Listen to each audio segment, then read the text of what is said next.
Hello guys, this is your friend Naruto Audio Fanfics and we are back with a new fanfic. Which is what if Tsunade made Naruto start the clan restoration act, Naruto x Shizune x Samui, Part 1. And if you enjoy this fanfic then please press the like button and subscribe to my channel for more fanfic like this. And now let's start the fanfic. Tsunade looked out the window of the Hokage mansion. Her village had prospered in the last 2 years since the end of the Fourth Shinobi War. The child of the prophecy had indeed been Naruto, who had ended the war by killing Madara, and bringing Sasuke back. Though Sasuke was being kept in the underground prison, kept from the eyes of the public, Tsunade knew Naruto hoped more than anyone that Sasuke would get out, and be normal again. Tsunade didn't think it was possible, as Sasuke had done too much, seen too much, and killed too many. His mind was messed up, but it was up to Naruto and Sakura to accept it. While Sakura preferred to be on her own anymore, Naruto could not be left alone. Since becoming the village hero, everybody begged for his autograph, offered to buy him drinks, and gave him gifts. Though none of this had inflated his ego, he had noticed it. Every once in a while, she would happen to look out the window, and see a note he would leave on her window when he needed to talk to someone. At first it had been all about how he had lost his ability to use the Nine Tails chakra mode, because he had began to harbor feelings that he tried to deny. That the villagers really had changed from the murderous people they once were, to going as far as to make things dedicated to him. Books, food named after him, and even kids' toys that looked like him. Tsunade would always offer the best advice she could, but she could never tell how much it helped. As she stared out the window, she spotted another part that had changed since becoming a hero. Naruto was walking by the Hokage mansion, with Karin tagging close by to him, obviously flirting with him. Since the war, Karin had been sworn to the Leaf Village, and became a Leaf Village kunoichi. Being part of the Anbu had trained her to be stealthy, but in the village, she was just as loud-mouthed as she always was. Tsunade counted down to herself, and when she got to 0, she saw exactly what she always saw in this situation. Some other girl would walk with Naruto, and Hinata would be close in tail, feeling like she wanted to join in and flirt with Naruto. She was always too nervous though. Even on the nights Naruto would need to vent, she couldn't tell him about her. She needed to be more flirty on her own, without Naruto going to her first. The door opened, causing Tsunade to turn around quickly. Ino walked in the room, and shut the door behind her. "What is it, Ino?" Tsunade asked, slightly annoyed that Ino hadn't knocked. "The Sand siblings have arrived. The Cage wishes to speak with you," Ino reported. Tsunade looked at Ino with more annoyance in her face. "Where is Shizune?" she demanded. Ino was a terrible secretary. "You gave her the day off, remember?" Ino asked. As Tsunade thought back, this week had been full of binge drinking while she worked. Wincing slightly at the thought of how unprofessional she was, she made a quick mental note to stop working and drinking at the same time. What was left of her liver would thank her. Oh yeah, I remember. Well, send him in, and knock next time," Tsunade said, slightly embarrassed with herself. "Okay." Ino bowed, and exited.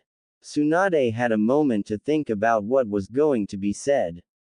The Cage had asked for this meeting after hearing about Tsunade passing an act for Naruto, which hadn't been used in a long time.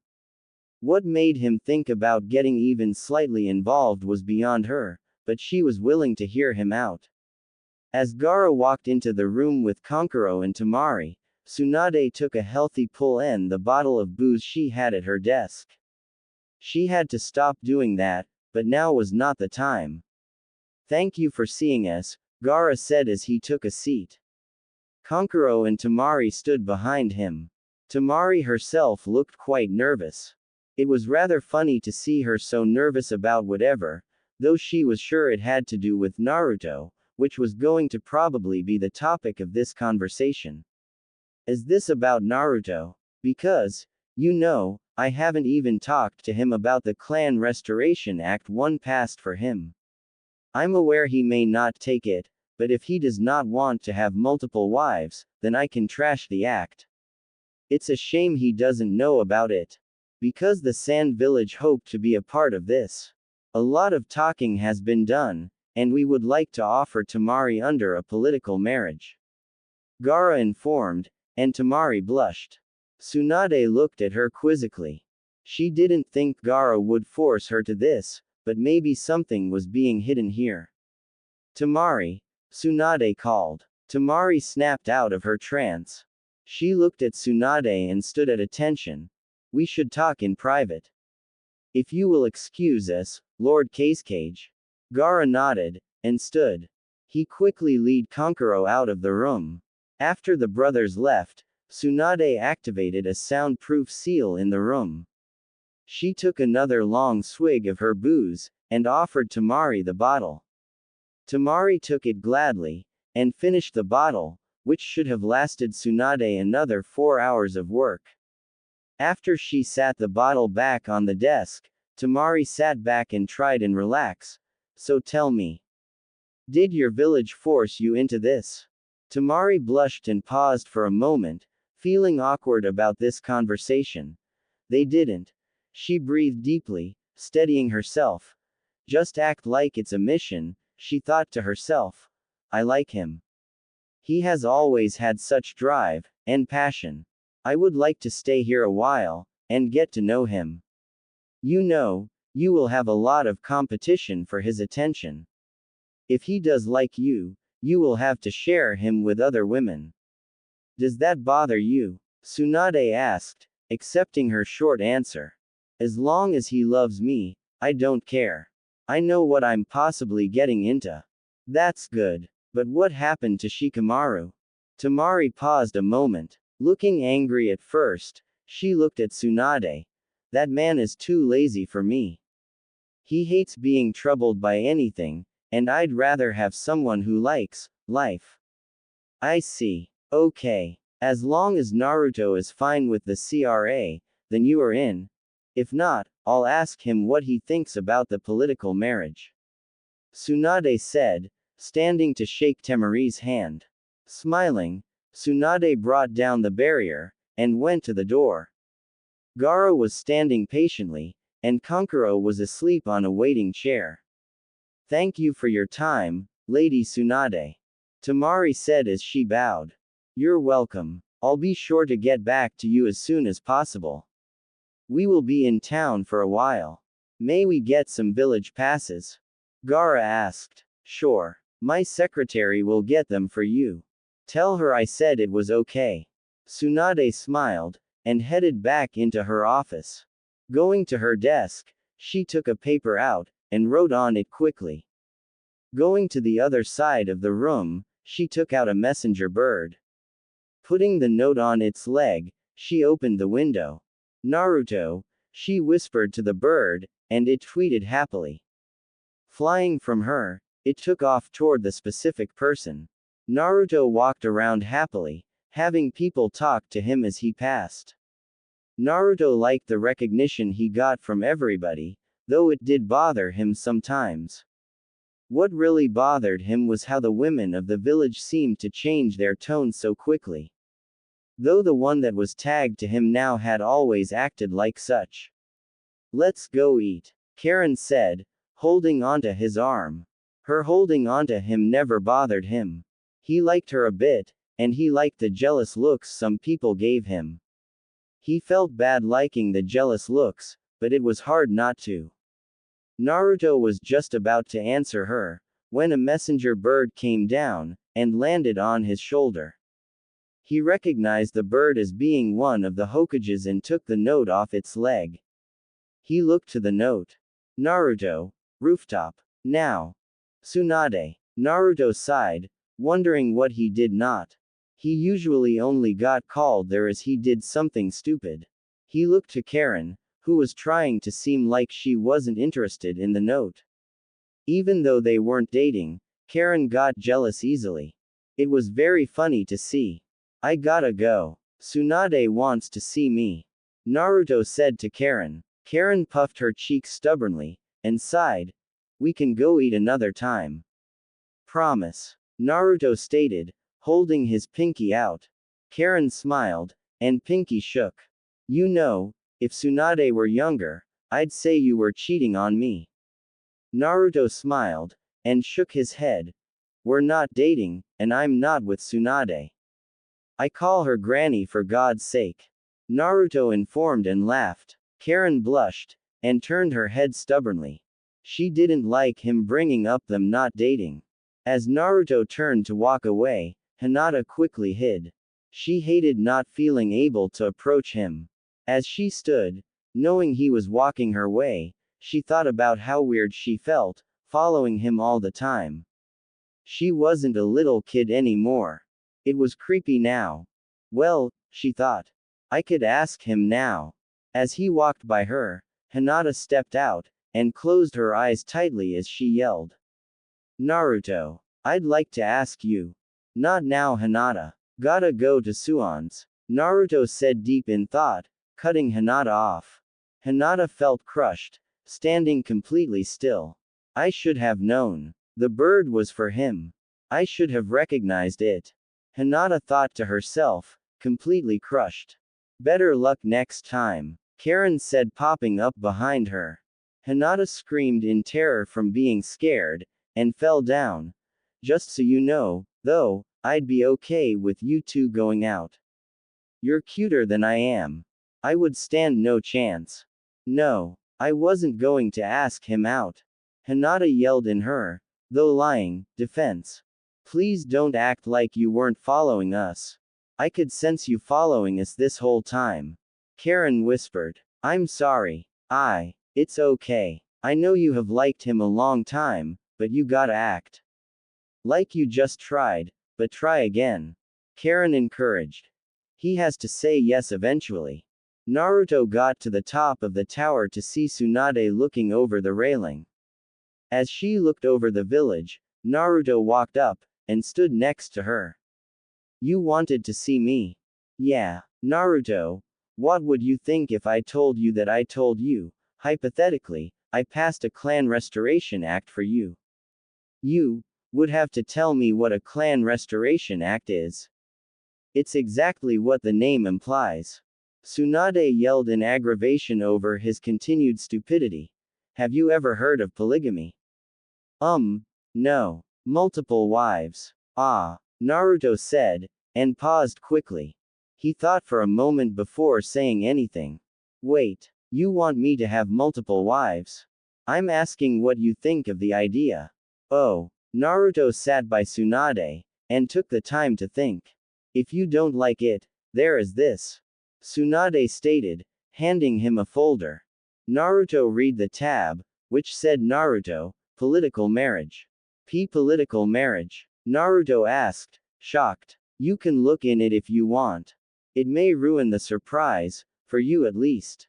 Well, it has to be Temari, Naruto said, surprising Tsunade. Wow, you figured that one out.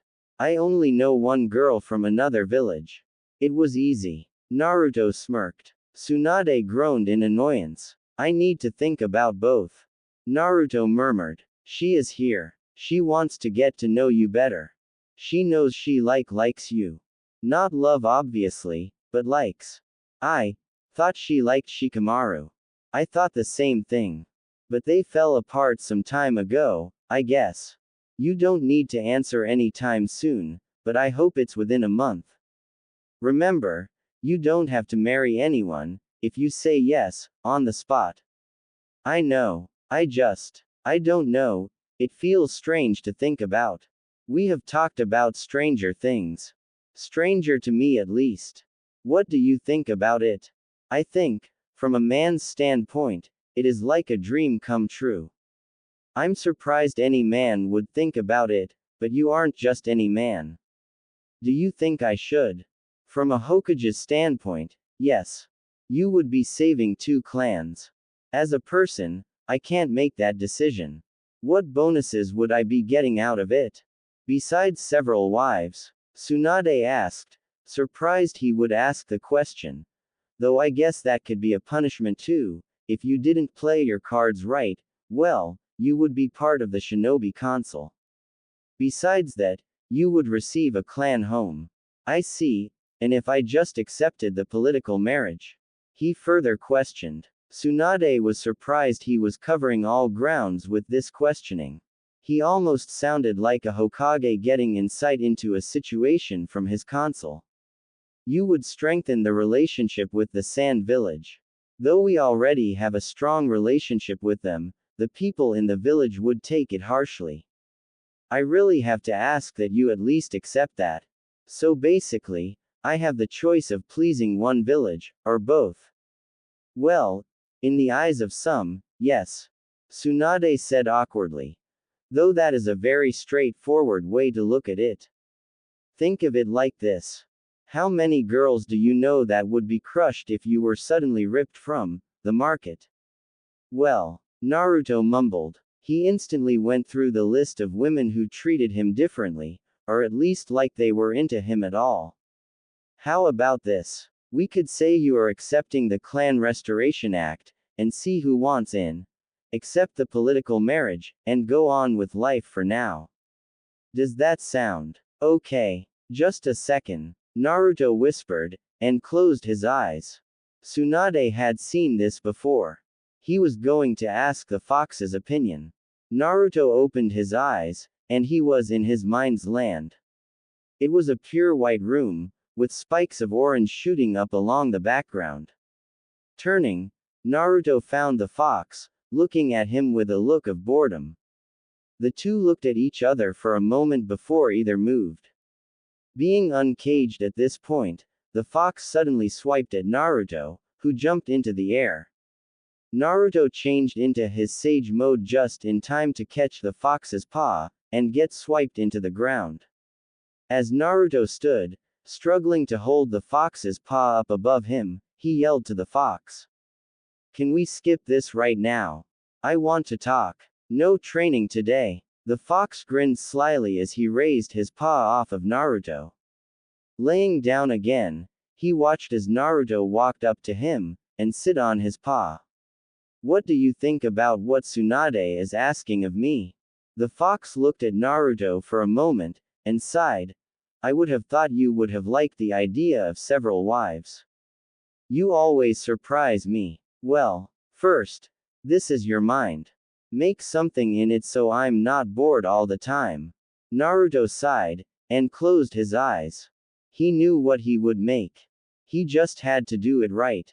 Close your eyes, Naruto commanded. The fox grunted, and did as he was told. When Naruto opened his eyes, the space looked like a giant version of the Leaf Village. The fox opened his eyes when he felt Naruto crawl to the top of the fox's head. Looking around, the fox sighed. Of course you make it look like the village. You really are Hokage material. Everything looks like it does when I see things through your eyes. So what do you think? The fox walked around in the large village, that was sized to make it seem like he was the size of a cat. The fox sighed yet again.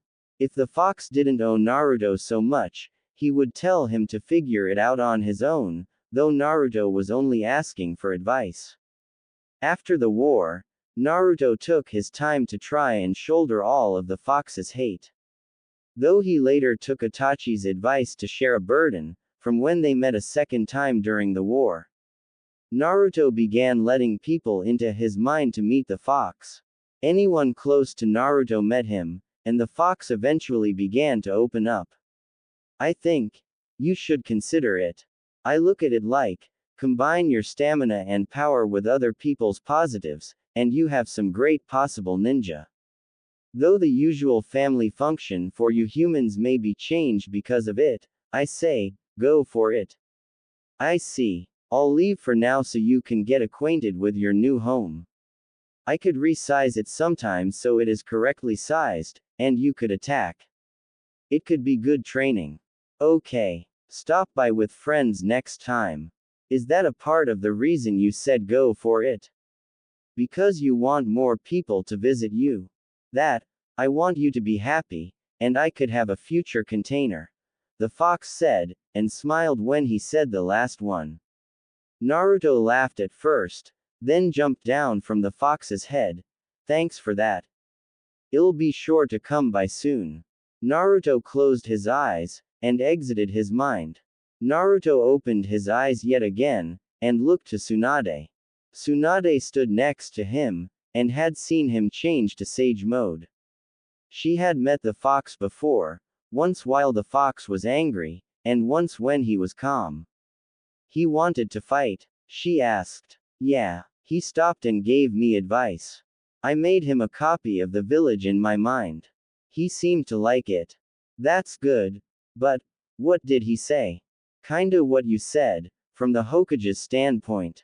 Though, he put it more like how it would affect him kinda. I see. But what do you think? Well, Naruto started, considering his options. I will accept the political marriage. And the CRA. I accept. Naruto had accepted the Clan Restoration Act, which meant that Tsunade had a lot to do. While Naruto was out getting to know Temari, Tsunade was putting together a list of possible people for Naruto to marry. Though she had put it off 2 weeks, wanting to give Naruto a little bit of a head start with Temari so the people of the Sand Village would be happy, she decided it was time to start doing things. She had set up an anonymous sign-up sheet at the door outside the mansion, and left it there for 7 days. In that amount of time, 10 people had signed the list. At first, they had to look at it in amazement. Then again, he was a hero. Besides that, several other political marriage contracts had come in, some from within the village. The Hyuga clan had been the first to put a couple out, offering both Hinata and Hanabi Hyuga. After that, the Yamanaka clan had been the second, offering up Ino. Other villages had sent contracts also, one coming from the Lightning Village, one from the Mist, and several from the Hidden Stone Village. Tsunade felt cautious over who to pick from the Stone Village, as some of Minato's greatest enemies had been from that village. A knock at the door signaled the start of the meetings. This one was going to probably one of the strangest, as it involved the fate of a 12-year-old girl. Come in, Tsunade commanded, and in walked the first appointment. The head of the Hyuga clan, Hiyashi Hyuga, walked into the office. In tail were Hinata and Hanabi. Hinata looking nervous as ever, and Hanabi looking as confident as always.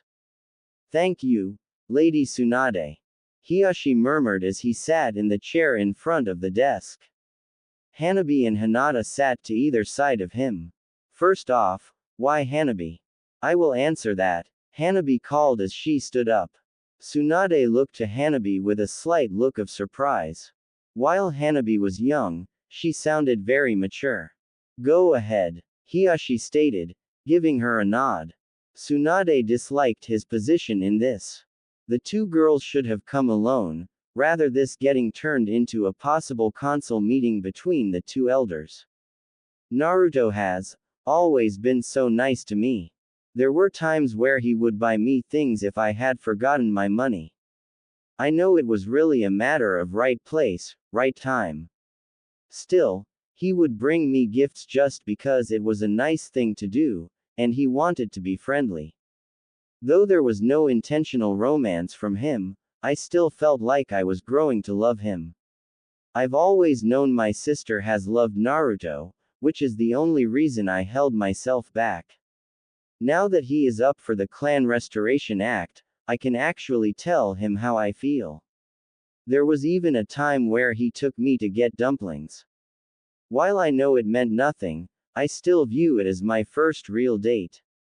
Tsunade paused for a moment, thinking about Hanabi's statement. She definitely meant it. Tsunade just couldn't decide if it was okay that such a young girl might get married. I have a problem with your age though. Under the Clan Restoration Act, Any girl over the age of 12 is allowed. Hiyashi instantly insisted. Tsunade looked back to him, thinking once again that he should not have been there. She is the younger sister, and, if she is not put in this, she will receive the caged bird seal.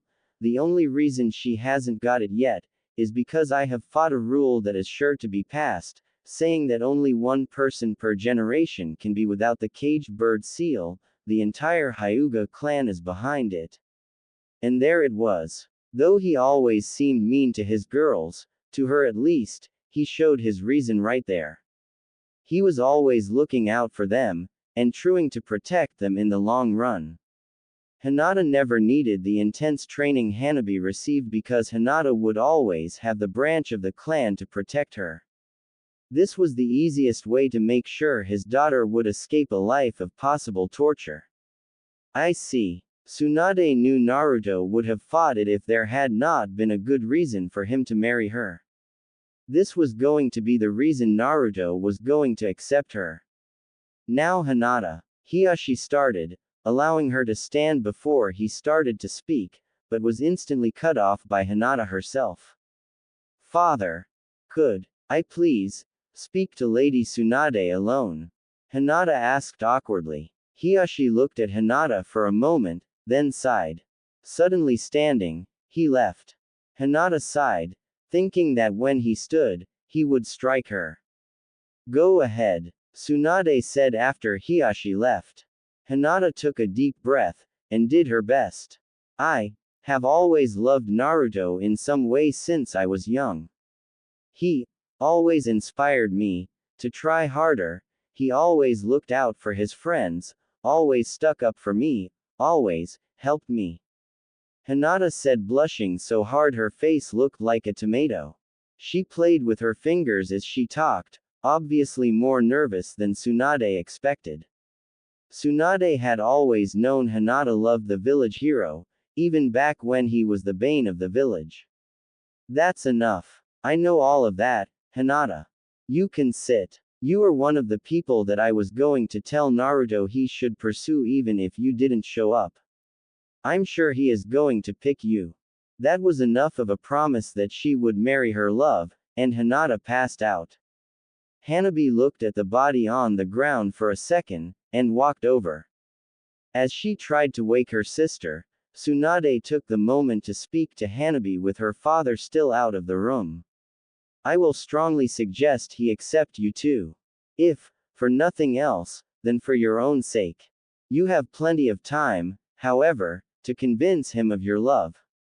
Tsunade informed. Thank you, Lady Hokage. As Hanabi kept trying to revive Hinata, Tsunade couldn't shake the feeling this was going to be a long day. With Naruto and Temari, Naruto jumped through the air, following Temari as close as he could. The two had been dating for 13 days, and had started to get along really well instantly. Temari was able to understand Naruto easily because a lot of what happened to him had happened to her own brother. Naruto couldn't understand why she liked him so much, but knew that if he was going to be married to her and several others, he needed to be able to create bonds quickly, as the act would have to be viewed as upheld as soon as possible. Getting to spend time with Temari was nice though. She was willing to eat ramen constantly, just as he liked. Just yesterday, she home cooked him ramen, though she made something else for herself. She had even gotten him to eat vegetables, though it had resulted in some very close contact, which made them both uneasy at first. Now though, they felt at ease around each other. Even though it was just yesterday, they felt closer to each other from that one experience. Today, they were going to get something to eat at the Yakinku-Q, the place Choji loved to eat at, and Temari said she had a surprise for Naruto. Naruto didn't pry, as he wanted the surprise to remain a surprise. The two landed on the ground in front of the BBQ place, and walked inside. A waitress almost instantly took them to a seat, and got them their drinks, and took their order. As they waited for them to start the small grill they could cook their own food on, and bring the meat, they took the time to talk. So, do you think you are ready for the surprise? Temari asked, looking at him happily. Yeah, I'm ready for anything, Naruto shouted excitedly. Temari smiled happily, with a small piece of a sneaky look on her face. We will just have to wait and see about that.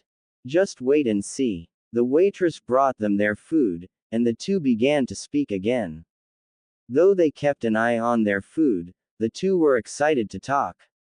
So, why did you want to be part of a political marriage? Naruto asked. If it would have been anyone else, I think I would have stayed away from the idea, but you have always been nice to people, when people have been mean to you. You are able to overcome great odds when everyone tells you to give up and it's hopeless. You have always been willing to help anyone who wants or needs help. You have helped my brother so many times, and when I heard you were becoming part of the CRA, I knew I had my chance to at least get to know you, rather than having no chance at all due to me hardly being around, and all the other attractive women here. Temari had stopped speaking, and felt a hand on hers. Looking down, Naruto had taken her hand in his, holding it tightly. Smiling, she looked up to Naruto. Why did you accept the political marriage? Temari finally asked. Naruto twitched a bit, and rubbed his hand through his hair. Well, at first it was to strengthen our village's bonds. Then, well, we started hanging out. At first, it was getting to know you, but I really like you now. I mean, it's not love yet, but I think it will come. I'm glad I accepted the marriage. Temari smiled, and held his hand for a moment longer. They would have to eat their food before it burnt. In Tsunade's office. So why did you two come together? Tsunade asked the two kunoichi who sat before her. Both Ino and Karin had walked into her office at the same time.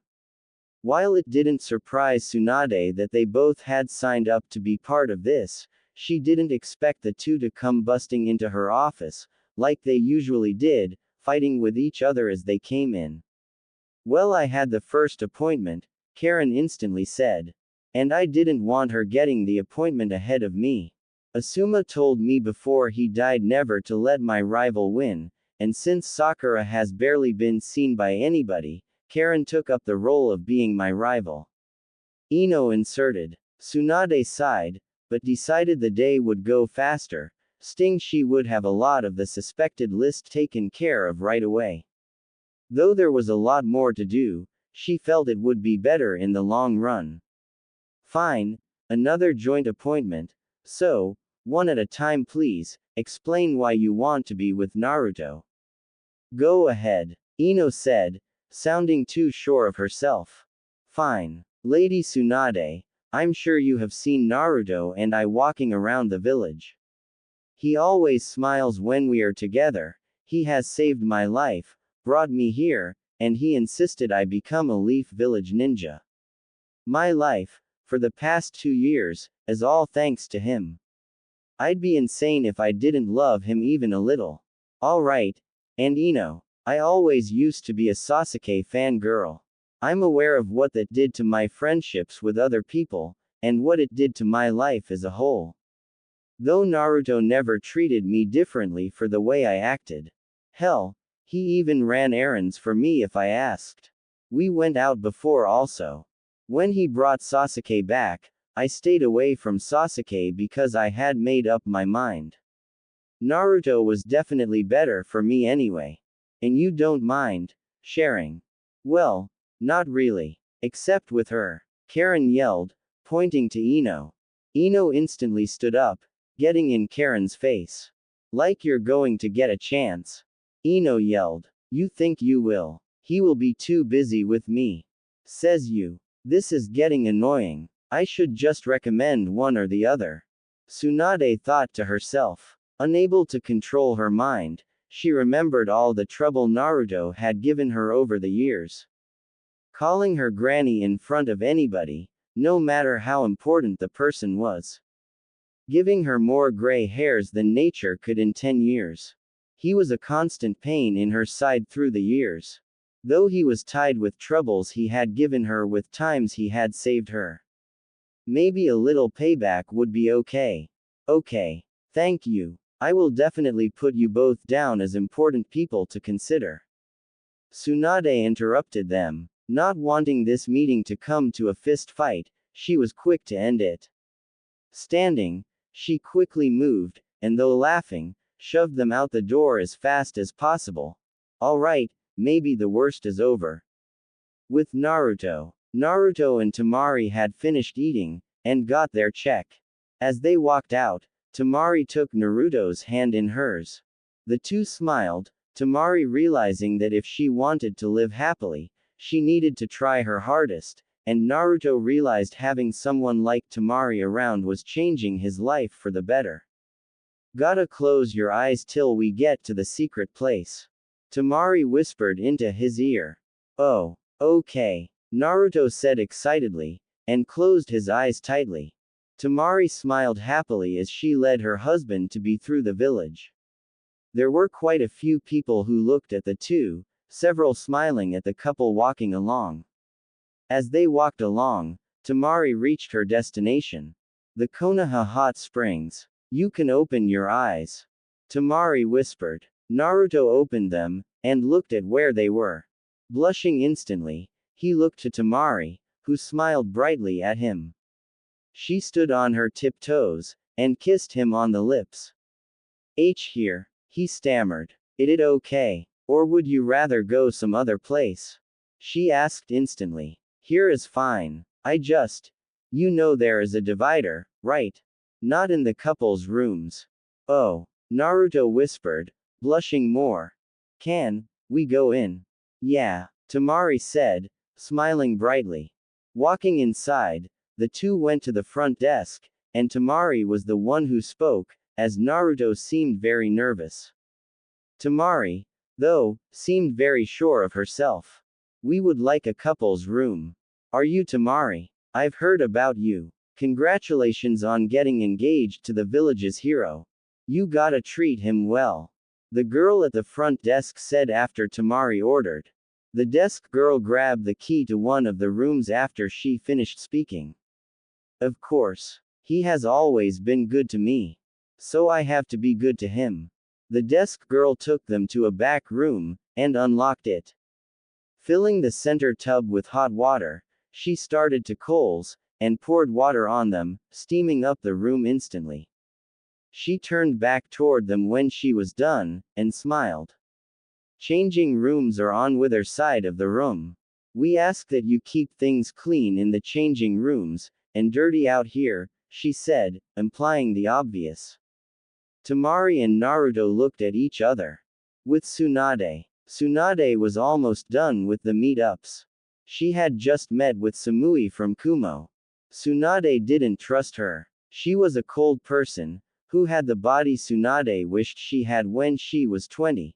She seemed to only respect Naruto under the means he was powerful. Sadly, because it was the only political marriage contract from Kumo, she reluctantly accepted it. Iwa had sent a couple people for Naruto, saying he was welcome to dismiss any of them. Kuretsuchi was the only one she had agreed to, as the other ones were openly against the Leaf Village, to her face.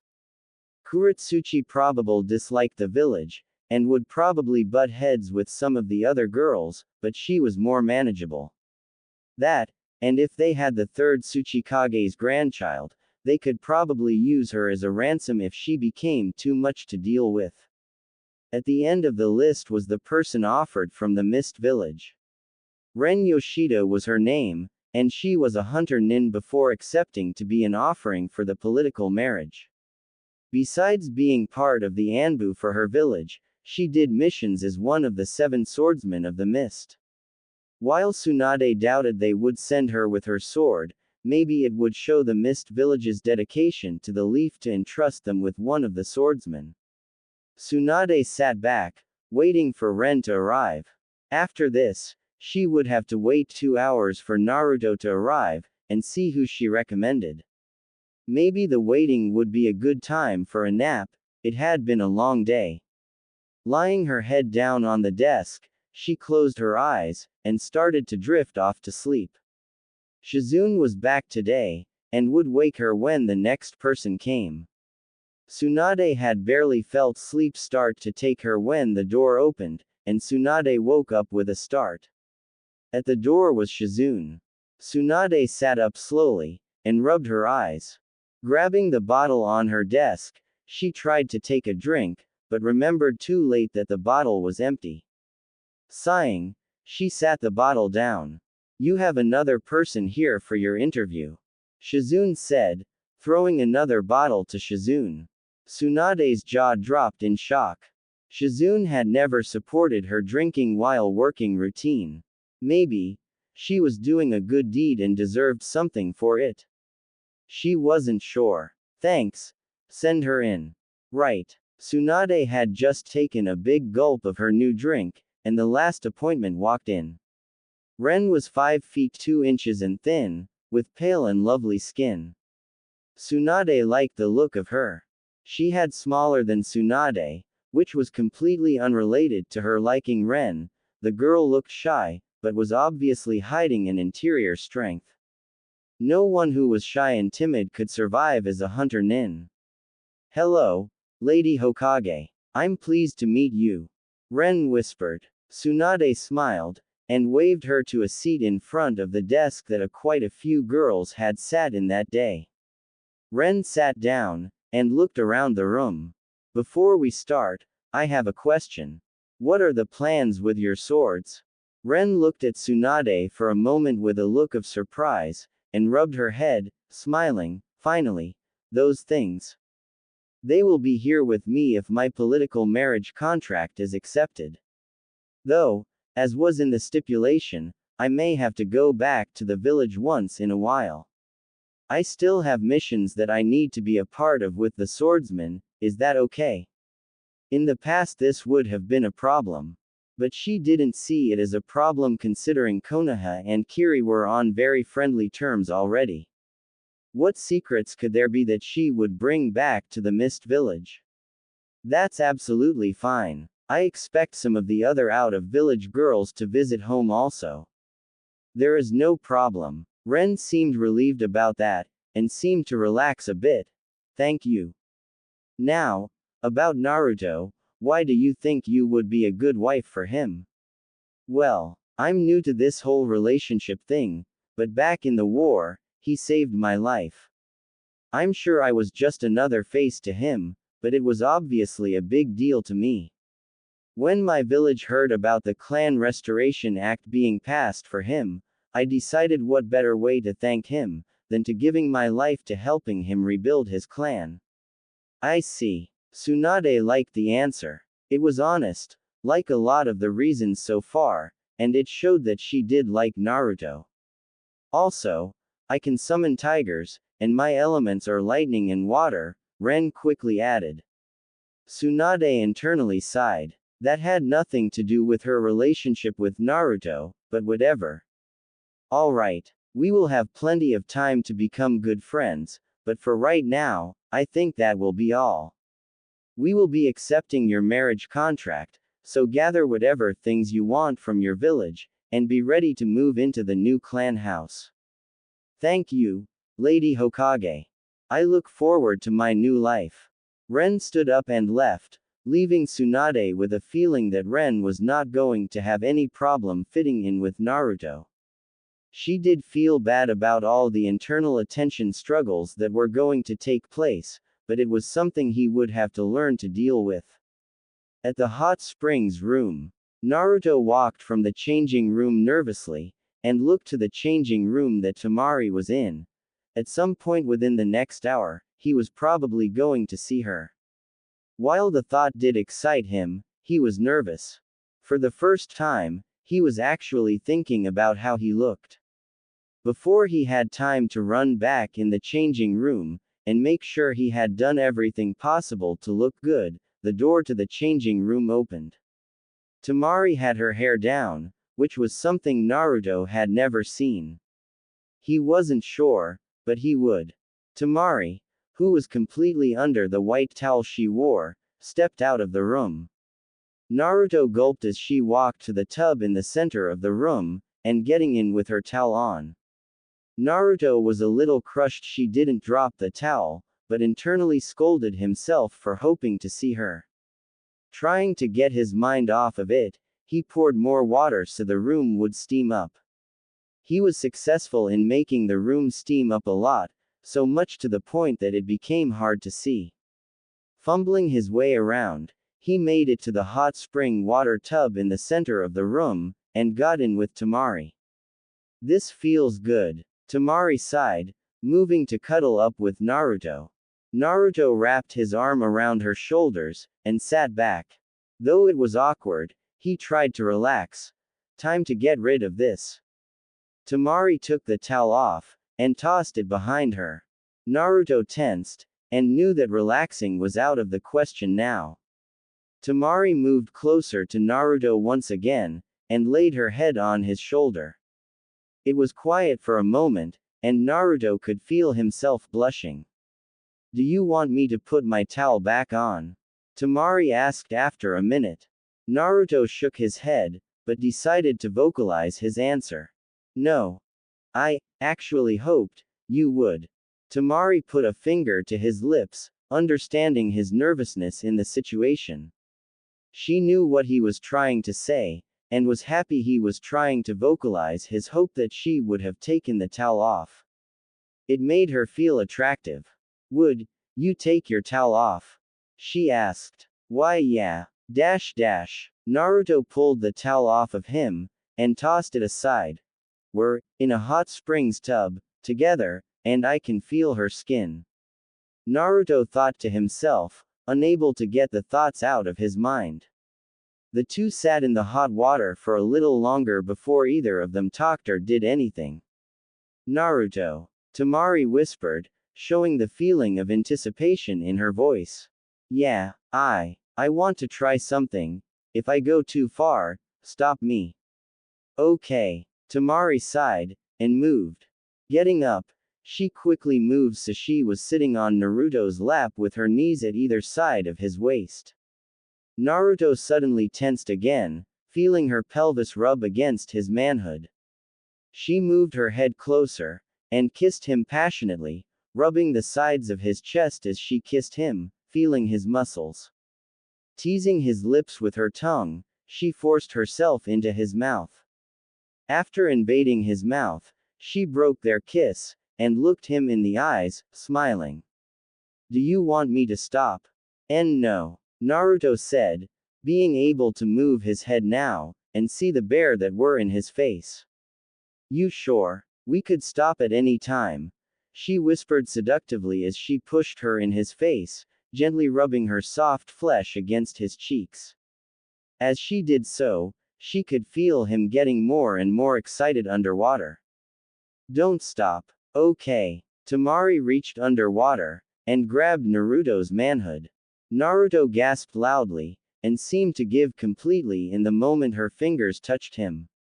Using her other hand, she moved his hand to her, giving him permission to do whatever he wanted. "Want to stop now?" she asked, still rubbing his hard member. Naruto tried to speak, but could only shake his head. "Okay." Naruto got the sudden drive, and began to play with her womanhood. Temari jumped at the sudden movement, but settled as his touches got more loving. With his hand, Naruto found where his member would go if it got that far, which was a relief to him. He hated being clueless, and this would help, if it got that far. As he continued to search, he found a small mound of flesh he could only assume was her, because when he found it, Temari moaned loudly and shook in pleasure. "Right there." Temari moaned, speeding up with her hand on his. Naruto groaned as he tried to keep up, yet tried to be careful not to hurt her. Wanting to try something else, Naruto slipped one of Temari's nipples in his mouth, and played with it with his tongue. "That feels so good, Naruto." Naruto wanted to continue, but he had to stop. He felt his loins starting to tighten, and had to warn her. "Temari, I'm going to come." The moment he said that, she moved her hand away, and backed away from him, causing Naruto to groan in slight annoyance. He was almost there, and she left him twitching. Do you want to stop? Temari asked again. This is the final time I'm going to ask. I don't want to stop. I hoped you would say that. How do you want to take me? Naruto felt himself blush more. It was strange for him to blush and be nervous, where he was usually a loud mouth, but this was all very new to him. The question was so unexpected. The way she said it made him feel dizzy. She walked to him, and made him stand. The two shared a passionate kiss before Temari spoke again. Can't speak. I'll make the decision for you then.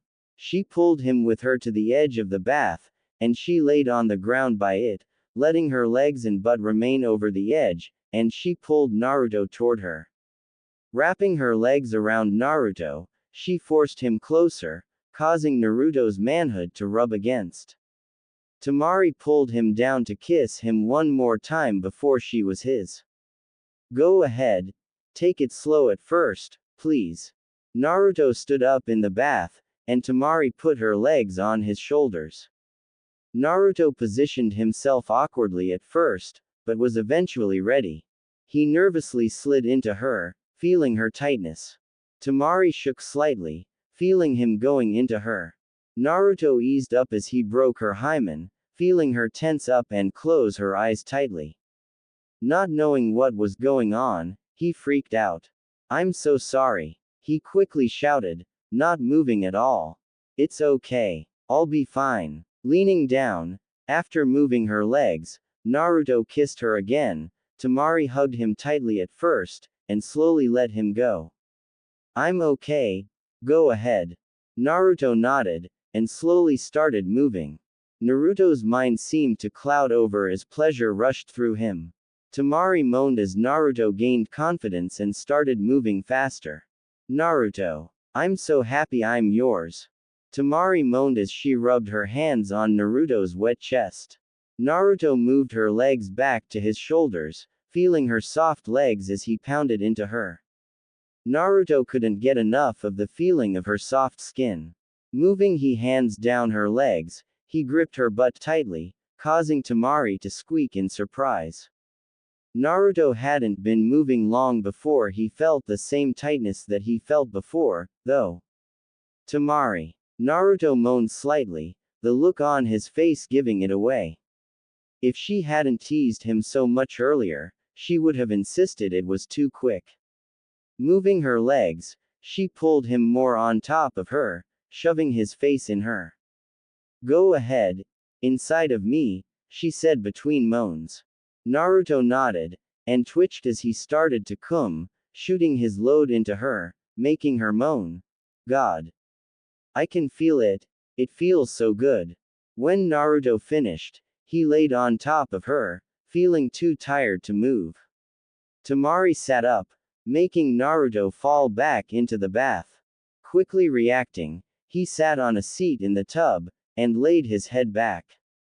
Temari lowered herself into the water, and settled down by Naruto.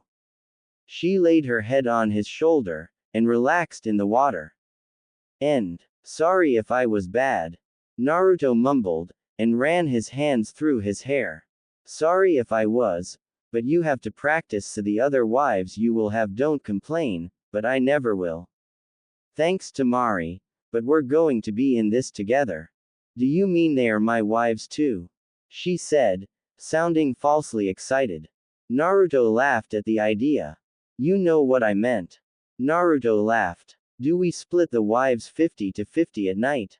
You're awful. Naruto smirked. The both of them laughed in the tub, feeling less awkward together than ever before.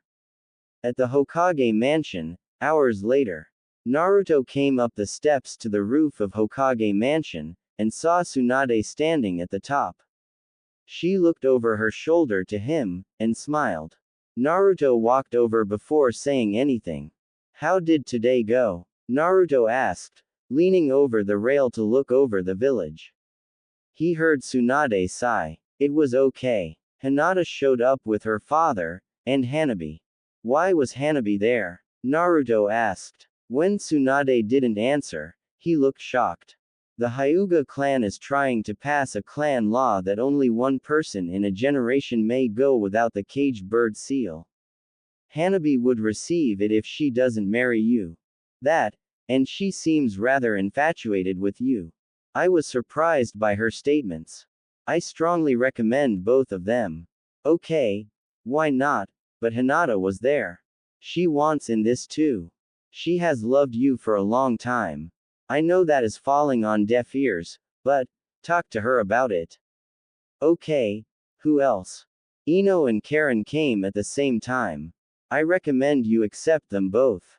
Ino actually has an in-village political marriage contract to back her.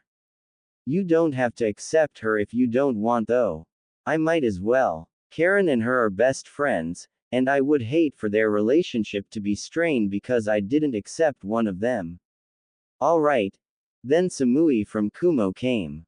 She seems cold, but we have a decent relationship with her village, and you should accept the political marriage to keep it that way. Right. I remember her. She made her friends stop beating me up when I said they could beat me in place of Sasuke, and I saved her butt when she was trapped in that jar thing Madara had. Yeah. Then there was Kuratsuchi. She seems less hateful of our village than the others from her village did. You should accept her too, but watch yourself around her. I know the other girls will watch your back, but you should make sure she feels welcome. Okay, and, is there another? Yeah, there was Ren Yoshida. She is a swordsman of the mist. She says you saved her during the war.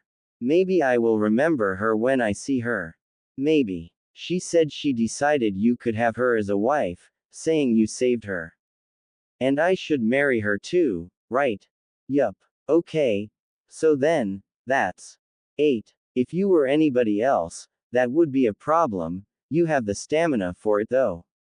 Tsunade said, sounding uninterested. So how was the date with Temari? When Naruto didn't answer, she glanced at him. He was blushing, and trying to look away from her. She sighed, and shook her head. She was silent for a moment, before she started laughing. So Temari has you practicing. I don't know if I should count that as helping, or staking her claims. Well, I'll start meeting up with them. I recommend taking Hinata out first. You two have a lot to talk about. Okay, tomorrow. Hinata waited patiently at the gates of the Hyuga compound, looking around for her date. She was nervous enough that she was blushing and feeling like she would pass out, yet she held strong from the excitement that she was about to go on a date with Naruto. It was a dream she had for years, and it was finally being realized. Her father stood by her, wishing to speak with him before they left. Down the street, Naruto was walking along. Though he was tired from having to get up to meet Hiyashi's insane wish of him getting there around 8 in the morning, Naruto decided to go to sleep early, so he could make the clan head happy. As he got closer, he saw them look to him.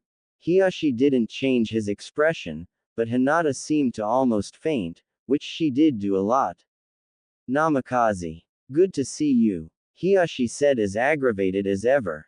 Hiyashi noticed Naruto instantly look nervous, and decided to try smiling to make things less awkward. To Naruto, the smile looked villainous. Like he planned some evil against him. Seeing the shocked and scared look on Naruto's face, he erased the smile from his face, looking almost embarrassed he had tried. Naruto looked at Hinata, and she looked at him. The instant their eyes met, she quickly looked away, blushing heavily. She was now absolutely unsure she was ready for this date. She had hoped she would have been strong enough for this, however, she was not. Bo, I want her back before 9. Just because you two will be married does not mean you are. Hiyashi demanded. Naruto nodded quickly, causing Hiyashi to sigh. Naruto, I was trying to instigate you to argue with me.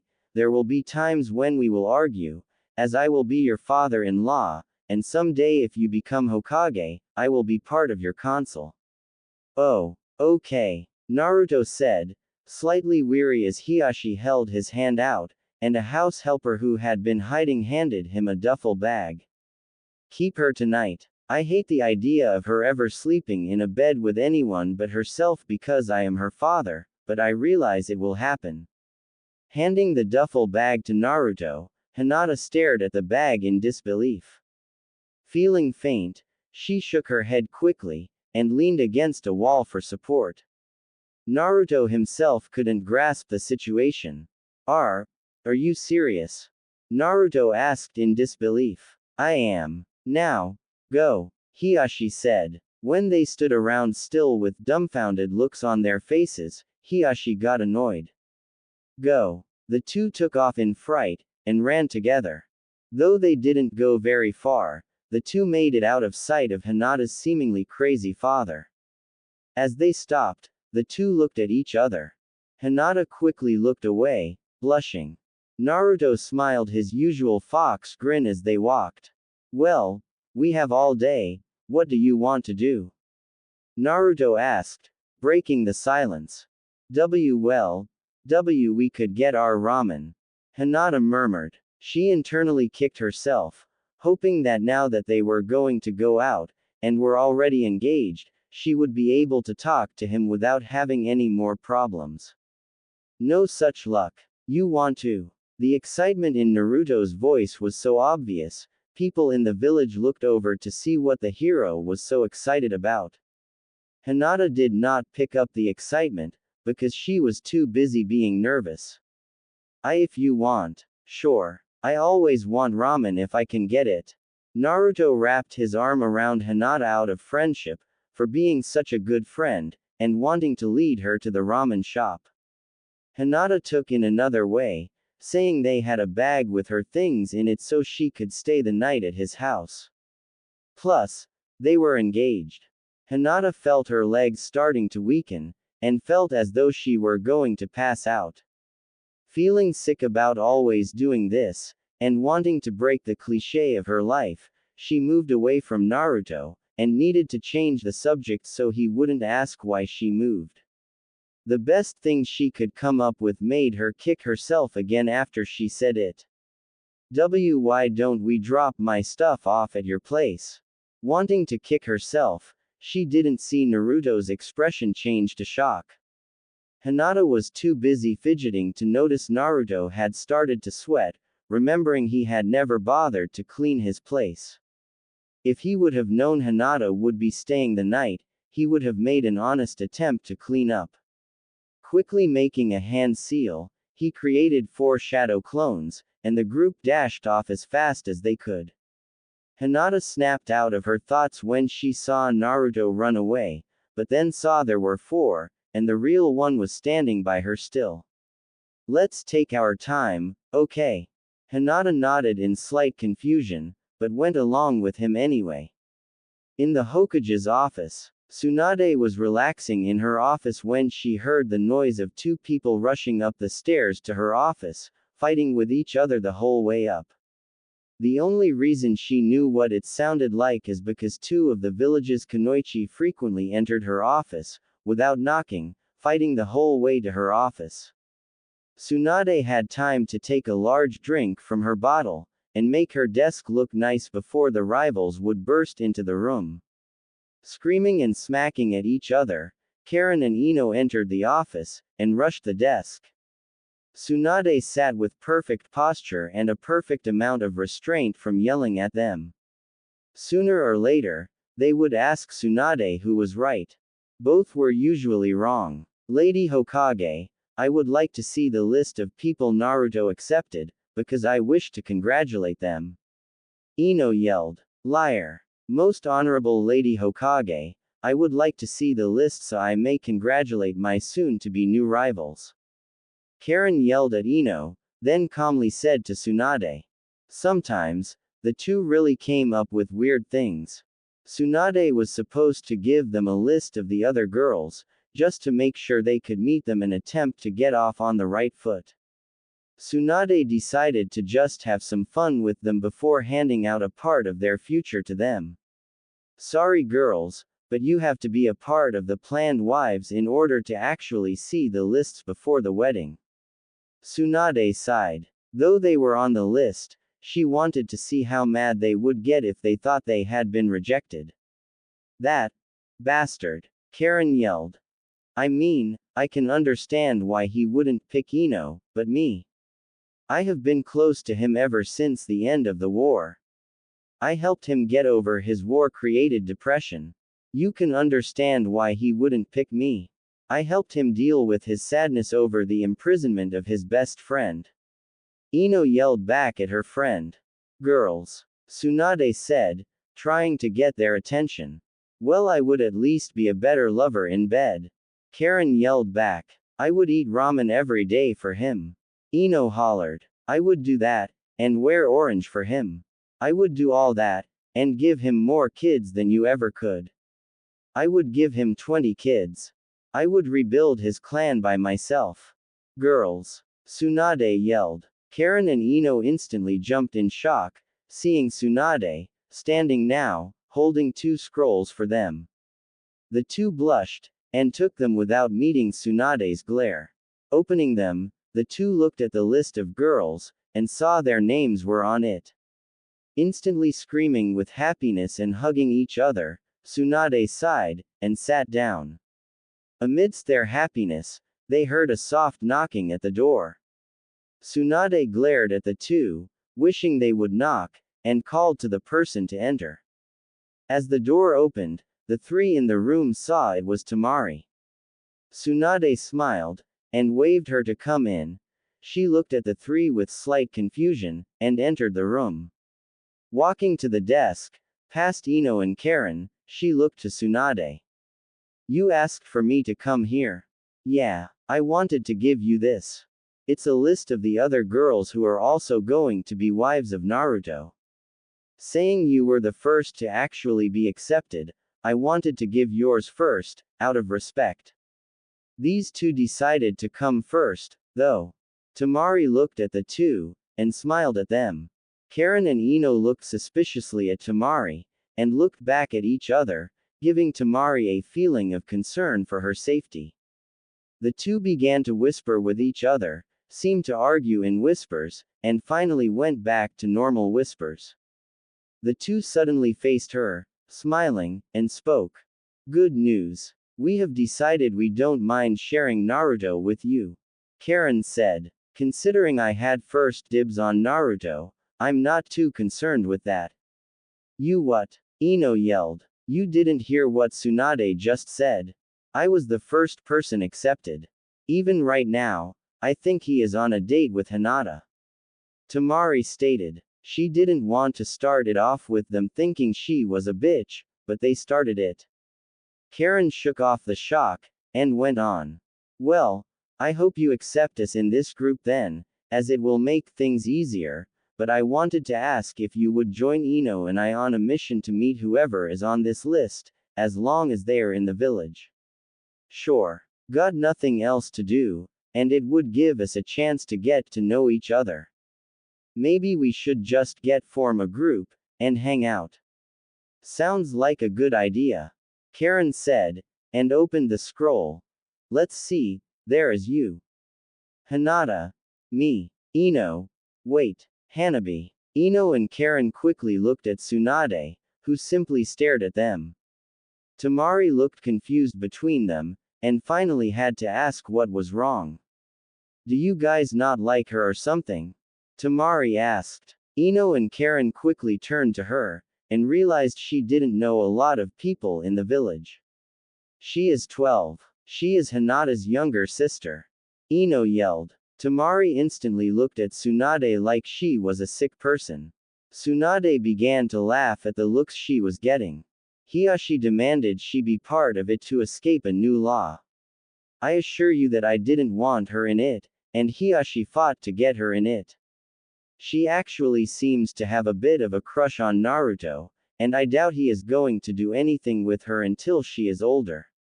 Tsunade explained. The 3 had nothing to add to the complaint, saying the argument made sense, and saying they would be married to Naruto as well, they could keep an eye on him.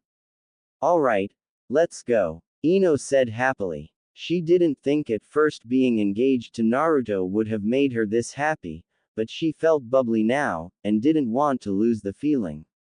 Yeah, Karin said nonchalantly, trying to hide her own excitement.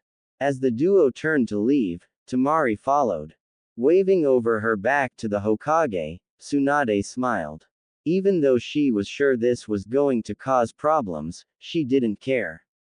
They were happy. At Naruto's apartment, the clones had finally finished cleaning the apartment to the best of their ability by the time Naruto and Hinata arrived at the apartment. Though it was still dusty and it smelled of bad food, Hinata didn't seem to care. She went into the apartment nervously, and sat at a chair. As she looked around, Naruto took the vibes she was radiating as shock the place sucked. I'm sorry it's not the dream apartment, but it leave me with a lot of extra money I have been saving up since my first mission. I do plan on having a house by the time we're married, but this is what I have right now. That's not it. I mean, it does smell, and it is dusty, but it is your home. I never thought that I would be here, or be spending the night. Naruto understood what it was she was feeling, but he didn't feel like he had been around her enough to really recognize it. He took in the moment, and decided to move on. So, you want the bed tonight? No, I couldn't. It's your bed. But, Naruto murmured, looking around the room. It was this, a bathroom, and a bedroom. There was no couch. The floor was not comfy, and it got really cold at night. I can sleep on the floor, there isn't any other place to sleep really, and the floor gets cold. Your dad would kill me if I brought you home in anything but perfect condition. Naruto. Hinata whispered, feeling color brighten up her face as she had the obvious idea. She felt really scared to say it, but it had to be said. We will be married, we could share the BB bed. Naruto felt like an idiot for not thinking of it first, and making her say something she was obviously too nervous to say without feeling weird. Slapping his forehead, he laughed. Duh, Naruto. Of course. We should sleep together. Naruto said as he grinned. We could keep each other warm. Hinata's face reddened again. The way he said it made her think perverted thoughts. Though she didn't have a vast knowledge of, she knew enough about it from overhearing people talking, seeing accidental pictures, and her good old imagination. Though she hated thinking of things like that at such bad times, being around Naruto brought out the worst of her in the best of ways. Hinata fought to keep her mind off of it, but it made her feel like she would pass out. Not wanting to pass out after only 10 minutes of being in his home, she quickly pushed the thoughts out of her mind. Naruto looked at her with a confused look on his face, and got close to her face, and she felt his breath on her cheeks, making her feel like she would pass out again. Everything all right, Hina? Oh, God, she thought, he just used a pet name for me. I think I am going to pass out. The thoughts earlier, him being too close now, and pet names. I'm gonna. As she was about to pass out, Naruto quickly remembered why they were there. Oh, yeah, your stuff. Naruto yelled, and quickly rushed her things into his room, throwing them on the bed. Coming back out, Hinata had her hand on her chest, and was taking deep breaths. Internally, she was thinking of how long, fun, and almost magical this day was going to be. With the future wives, Ino and Karin walked ahead of Temari by a few paces. Not because they were trying to keep her out, but because she wanted to think to herself. She liked them, that wasn't the problem. They seemed to argue a lot, and that worried her a lot. Everything all right back there? Karin called. Temari snapped out of her thoughts, and looked up to see Karin and Ino looking at her with confused looks on their faces. Temari blushed in embarrassment, and nodded. Yeah. Just thinking. Temari stated. What about? Karin asked. Tell us. Ino insisted, in a happy way. Well, I'm worried. You two seem to fight a lot. I just don't want it to cause problems later, that's what I'm worried about. Temari said, feeling like she may have just insulted them. The two began laughing before she could say anything else. Temari looked confused, and the two put their arms around her for support. You don't have to worry about that. We're basically sisters, we argue all the time because it's just what we do. We don't do it because we want to be mean or anything. We do it because we love each other. We both have laughs about it later, and we are aware we are a bit silly in our arguments. Karin reassured. Temari still seemed a little tense. Hang out with us for a while and you will understand. Ino included. Temari nodded, and continued on. So who are we getting first? Temari asked. Karin and Ino grabbed their scrolls, and looked through. Each seemed to find their own choice, and instantly called out a name. Hanabi. Ino yelled. Ren. Karin yelled. The two girls looked at each other, and Temari could tell the sparks were going to fly as the two were about to clash. Ren is from another village, and it would be a good welcome. The scroll says she may be in the village. It's not for sure. If we get Hanabi now, we can set ground rules. She is young, and needs to know it. What do you think? The both of them asked, quickly turning toward Temari. Temari jumped slightly in surprise, and looked away for a moment. Well, maybe we should go get Hanabi first, saying we know she is in the village. Temari answered. Ino jumped with joy as Karin lowered her head and sighed. You win this time, Ino. Karin said laughing. Ino smiled, and nodded. The two laughed, and hugged. Temari could hardly believe it. Then again, until not long ago, Temari never had any loving people in her life. Gaara had just started to really show that he cared, and Kankuro had always been withdrawn. Maybe this marriage thing would give her what she missed in life. They could be her sisters through marriage, she would just have to try to get along with them for now until she got closer to them. Temari looks sad. Ino shouted. Temari looked up to see Ino pointing at her. Karin looked over, and the two rushed her. What's wrong? Karin asked as they got to her. It's nice to see that you guys get along so well. I never had that kind of relationship with anyone. Temari said. After saying it, she kicked herself. It sounded weak, and she hated sounding weak. You're going to have sisters soon. We will all eventually be close. Ino smiled. Wait, we're going to be sisters. I wondered if it was going to be that, or wives. I really didn't want to be married to you. Karin said and stuck her tongue out. Don't worry, Ino said reaching up, and pinching Karin's tongue hard. I feel the same way. Temari smiled at the two messing around again, and wanted to join in. She knew she would just make it awkward, or feel awkward, so she decided to wait. With Naruto and Hinata. Naruto and Hinata were out of his apartment, and were on their way to eat. As they walked through the village, Hinata kept getting the feeling they were being watched. Though she looked around, she could never find anyone looking directly at them, nor could she see anyone on the rooftops. As she continued to get the feeling of being watched, she decided to use her Byakugan to look for anyone who could have been watching them. Atop one of the buildings to her left, there was someone who was following them. Naruto, there is someone following us, she murmured. Naruto looked at her and smiled. It's okay, Hinata. It's just Jugo. As soon as Naruto finished saying his name, the man himself appeared in front of them in a kneeling position. It had freaked Hinata out how fast he had moved, yet it didn't seem to bother Naruto at all, who seemed happy to see him. Jugo looked up from his respectful kneeling position, and stared at Naruto. You called, Naruto? He asked. No, you were just scaring Hinata. I know you feel like you have to follow me, but at least put a little more distance between us. Naruto answered. Jugo thought for a moment, and nodded. If it would please you. After Naruto brought Sasuke back to the village, the others from Sasuke's group had went their separate ways, all moving on with their lives. While Suigetsu went back to the Mist Village to realize his dream of bringing the seven swordsmen back, Jugo had never had dreams.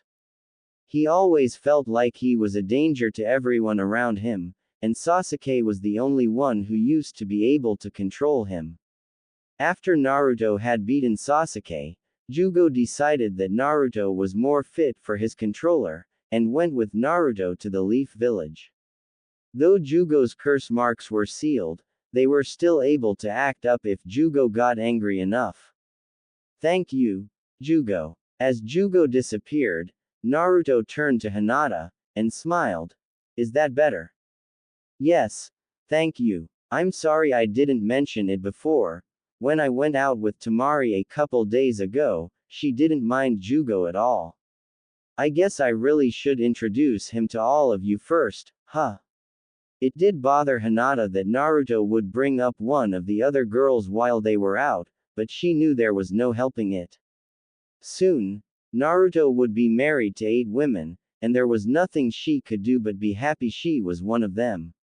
The fact that almost everyone in the marriage was someone she knew, and the ones she did know all knew about her long-time crush on Naruto. It's funny, actually, Naruto continued, at first, Temari actually thought that Jugo was you. She yelled out the window for you to join us, but when Jugo appeared, she almost fell. It made Hinata very happy to know that Temari had been willing to let her join them, and sad that she hadn't been around to actually do so. Hinata didn't know a lot about Temari, but it did seem like Temari was willing to get along with her. So, what do you want to do after we eat? Hinata asked, looking back at the ground. Well, we could, I don't know, shop. Hinata laughed to herself. Naruto had a very limited amount of knowledge on what women liked, and it showed. Maybe it would be easier to do something he knew and liked. We could spar. That's a great idea, Hinata. But, do you want to do that? Sure. It's easier than having to think of anything else. Alright. Then let's get some food so we have energy to train. The two went on their way, and made it to Naruto's favorite ramen place quickly. Ichiraku Ramen was busy at the moment, yet the moment that someone saw Naruto approach, they quickly stood. Future Hokage. Take my seat, he said excitedly. Naruto looked surprised at first, and shook his head. I can wait. You go ahead and finish your food. Besides, I have a date. One spot wouldn't be enough. Alright. The man said, and went back to eating, though he seemed to be rushing now. It wasn't long before the two had seats, and were seated to eat. They ordered, and began to talk as they ate. At the Hyuga compound, 3 of Naruto's future wives waited outside the large gate for the 4th addition to their group. When they walked up, they had been greeted instantly by somebody. After Karin told them why they were there, the woman on the other side of the gate seemed to know who they were almost instantly. Of course, I'll go get Hanabi, the woman said, who seemed to know what they wanted. The woman had left, and that left them at their current state of waiting outside of the Hyuga home. What exactly are we going to do once she gets out here? Temari asked, looking around. We are going to chat for a bit, tell her we are going to watch her back, and ask if she would like to join our hangout group. Karin explained. I find it so weird she is in this, almost like Naruto is being a legalized pedophile. Ino stated. You heard Lady Tsunade. There is a good reason she is in this. Tsunade wouldn't have allowed Naruto to accept Hanabi if there wasn't a good reason. Temari said. I know, but I still feel weird about it. Ino responded. Think about it like this. I mean, she may be a wife, but she will kinda be like a little sister. I know you have always wanted one, Ino. Have you, Temari? Karin asked. Actually, yeah, my brothers used to be really weird. They are not weird now, but I always used to wish one of them had been a sister I could have actually bonded with. Temari explained. As the women talked, they failed to notice Hanabi approaching the gate. She couldn't hear the star of their conversation, but she did hear the sister part. Hanabi hadn't expected to hear them talking about that sort of thing. Hey, guys, Hanabi said as she approached the gate. She was happy to have overheard the conversation they had, but she didn't want to show it. She didn't want to seem like an eavesdropper. Hi, Hanabi, the three said, turning to her instantly. Hanabi exited the gate, and closed it behind her. What are you guys up to? Hanabi asked, looking at the three. She had seen Ino with Hinata a few times. Karin was someone who had become quite popular in the village ever since she had joined them, saying she was originally part of Orochimaru's group. Temari was a little less known to Hanabi. She knew she was part of the political group between the Sand Village and the Leaf, but beyond that, she was a mystery. Though she should have, Hanabi didn't feel nervous about being around older people. Hanabi was always confident, and hardly ever nervous. She was strong, so she hardly ever felt scared. We're getting some of the girls together who will be marrying Naruto so we can all get to know each other. You wanna join us? Ino asked. Hanabi had nothing better to do, so she shrugged, and nodded. Sure, why not? Hanabi answered. Real quick, before we go, I wanted to talk to you about something. Karin said, and waved Hanabi to sit on a nearby bench. Ino went with, and Temari leaned up against the wall, not wanting to butt into something she had no opinion about. To Temari, Hanabi was young. Yet she also seemed strong, smart, and very mature for her age. She almost seemed like her mind was older than her body. Either way, it didn't bother her that Hanabi was going to be one of Naruto's wives. There were some good reasons why she was going to be, and that was that. What's up? Hanabi asked, looking at Ino and Karin as they sat to either side of her. Well, I know you are going to be a wife to Naruto, along with us, Karin said, sounding a little too happy about the fact, but I just wanted to make sure you knew that we have your back in this. But beyond that, we want you to know that if you don't feel comfortable with anything, you can tell us. If Naruto wants you to do something you don't want to, then don't do. So you guys think I'm too young to make decisions on my own? Hanabi said, sighing. Am I right? Well, you are 12 and a half, and we don't think it would be appropriate for someone your age to be partaking in adult things. I don't mean to insult you, but it's just, you are young. Ino said. Hanabi didn't seem to be losing her cool, which seemed to make Karin and Ino waver in their determination. I know where you are coming from, but at the same time, I am a ninja. I can go out on missions that could potentially kill me, so why can't I enjoy things I may never otherwise be able to experience? Hanabi asked. Karin and Ino both looked away from her for a moment. They both seemed to be questioning why they even started this. Hanabi obviously was able to calmly talk her way around a situation. Can we just drop this and see if other people are around? Temari asked. Thank you, Temari. Hanabi said, stood up, and walked over by her. Ino and Karin looked at each other, sighed while nodding, and stood up. At the training field, after Naruto and Hinata finished eating, they had made their way to the training ground. The nice stroll seemed to help them digest their food, making Naruto feel more comfortable than he did after eating 6 bowls of ramen. Hinata didn't eat much, and was just happy to be walking next to Naruto. Ahead of them, the training field was coming into view quickly. So, spar until we are tired. Until I am tired. I'm sure I will be tired long before you are. Alright. Until you are tired. The two got to either side of the training ground. As the two stared at each other in preparation for a fight, they got into their battle stances. Hinata rushed at Naruto, but Naruto had a sudden thought. He didn't want to be the kind of person who beat his wives. Even if it was Sparring, he didn't want to be like that. Sure, before then he had fought with girls before. But he never thought about it like this. Did it count as domestic violence? Did it count as actually hitting them? As Hinata got in close, Naruto decided to ask later, and fight a different way. Hinata swung a gentle fist at Naruto's face, who ducked down quickly.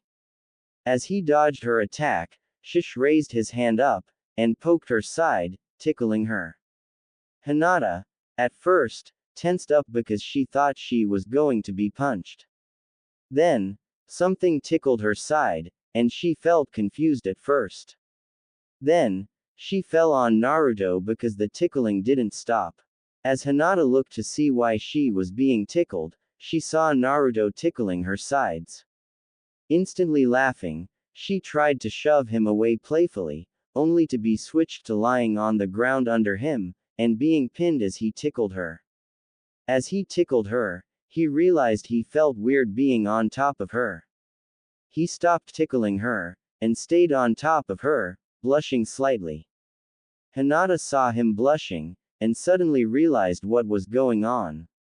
A deep red blush spread across her face, and she froze. This had always been a fantasy of hers, being pinned under Naruto. Though she wished it had happened in a more private location, and with more of a romantic feel. Naruto quickly got off of her, which did ease the tension, but seemed to make her sad. She sat up, and the two were quiet for a moment.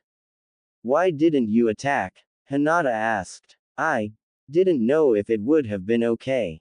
I mean, I have sparred with you before, but we were never engaged at the time. I don't want to be an abusive husband to any of my wives. I wasn't sure if it would be counted as abusive or not. Oh, I understand, but we are ninja, we have to fight to keep our skills honed, don't you agree? Yeah, I guess it seems silly now. Not really. I'm happy you thought of it.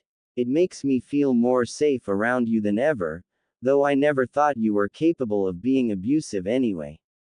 You are too nice to be like that. Thanks. Some time went on as the two sat in complete silence, not knowing what to say next. Hinata herself had wanted to ask him something all day, and decided now was the perfect time. She sat there for a moment, trying to build the courage to ask, yet she was afraid of the answer. As the silence went on, she finally got the courage up. Naruto, why you never, she started, finding what she wanted to say more and more difficult. She took a deep breath, and decided to say it quickly to get it over with. Why did you never talk to me about my love confession after pain invaded? Naruto looked shocked at first. To tell the truth, it was all such a rush at the moment, he had forgotten about it. A lot of things had happened around then. He had gotten the fox under control, beat his toughest opponent at the time, and found out who his father was. In truth, he now felt anger with himself over forgetting about it. It didn't seem like something that should have been forgotten, and felt bad that he had made Hinata wait so long for an answer. Hinata, I forgot all about it. A lot happened around that time, and I really wish I had remembered. You were the first person to ever really say you love me. I'm sorry I never remembered it. It was really important to you, and I feel like I can never really make it up to you. Naruto, in truth, you already have. We are going to be married soon. While it won't be a usual marriage, it will still be us being married. And this day has just been really good so far. I never thought I would actually be going out with you. Hinata, it's okay. Can we just keep having a good day? Yeah, with the wives. Temari, Ino, Karin, and Hanabi had walked around the village, and managed to gather Ren and Samui. The six of them sat inside the dango shop, and all started to get to know each other. Ren was quiet out of nervousness, and Samui was quiet because she felt she didn't need to talk unless it was of importance. Now that we are all here, we can finally get to know each other. I wish Kuratsuchi could have been here with us, but no such luck. Ino said, starting the conversation. She won't be here until she has to be. I hope this doesn't offend anyone, but people from that village don't really like the Leaf Village. They never have. I expect a lot of difficulty in this marriage because of Kuratsuchi. Samui said as she began eating. Also, why is there a child here? Don't tell me she is in this, too. Temari was about to answer, but Hanabi raised her hand up. Everyone looked at her. I will answer this. My father wanted me in this because unless I was part of this marriage, I would have to receive a clan seal that would make me lower class in the clan's eyes. My father didn't want that kind of life for me, so he included me in the political marriage contract. I know I may seem to have the body of a child, but I have been trained to the point where I am already a chunin. Hanabi said, seeming to surprise Ren, yet Samui was left unmoved by her words. There are things involved in marriage, Miss Mature Girl, that I don't think you are ready for. Do you even know what is? Have you even had your first period yet? I doubt you have started shaving yet, and I really doubt you understand the things involved in this marriage. Samui argued. Though her words seemed harsh, her tone was calm, and almost protective. To answer all of your questions, and remind me if I miss any of them, I do know what is, and how to have. I have had my first period, and second one by the way, I don't have to shave, as I'm not old, and I understand a lot of the rules in this marriage. I know of some probably no one else really knows about. For instance, did anybody realize that after 1 year, we will be expected to bear a child? Karin, Ino, and Ren instantly looked at Hanabi with a look of surprise. Temari and Samui both knew of this, and Samui waited for Hanabi to list off some of the other rules to show her true knowledge of the subjects. Also, does anybody know, saying we are technically saving 2 clans here, some of us will be taking the Namikaze name, and some will be taking the Uzumaki name. I see you do have some knowledge about this. I'm impressed, Hanabi. I do plan on leaving you alone at this point, but you are still young. I will show you respect, but be aware I will be watching over you. Samui stated. Do what you want, but I will act as though you are not. Hanabi said. The two of them looked at each other for a moment, and seemed to reach an unspoken understanding, both nodding to each other. Wait, you mean within a year of our marriage, we are expected to be baby makers? Ino said. Is that a problem? I thought you said you were willing to give Naruto a lot of children. Karin mentioned. Ino quickly glared at Karin. It's not a problem, I would just rather choose the time, rather than be told when to have kids. Oh, bitch. Just be happy you are included with this. Why? You, ladies. Fighting isn't necessary. Samui butted in. They do this for fun. It's not healthy, but they are as close as sisters. Temari said as she ate. I see. Samui whispered, looking at the two as they started to argue again. Do you think Kuratsuchi is really going to be a problem? Ren asked. I do. She will probably insist that she won't be touched by Naruto until the absolute last moment she can avoid it. I respect Naruto, as he is very powerful. I know he is caring, because he went out of his way to save me from Madara. I was trapped in a sealed jar for days, yet he saved me, and even carried me back to my village. Even though my team beat him mercilessly, he still forgave them. That's how I know he is caring, and that is how I know I can fall in love with him eventually.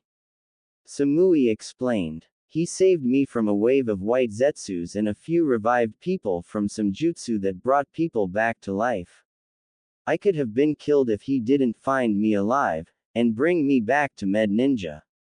I owe my life to him, and I figured giving myself to him was the best way. Ren stated. He saved my family from destroying itself. Temari said. He brought me back to this village, and really saved my life by giving me a real life. I used to follow a madman, and never realized it was a problem until I actually got here. I could have only done worse. Karin included. He never saved my life, he has just always been nice to me, no matter how rotten I was to him. I like his tenacity, and know he is a great man. Ino stated. He never saved my life either, all I can say is that he unintentionally gave me my first date. I envy you all for having such good reasons for liking him. Hanabi said.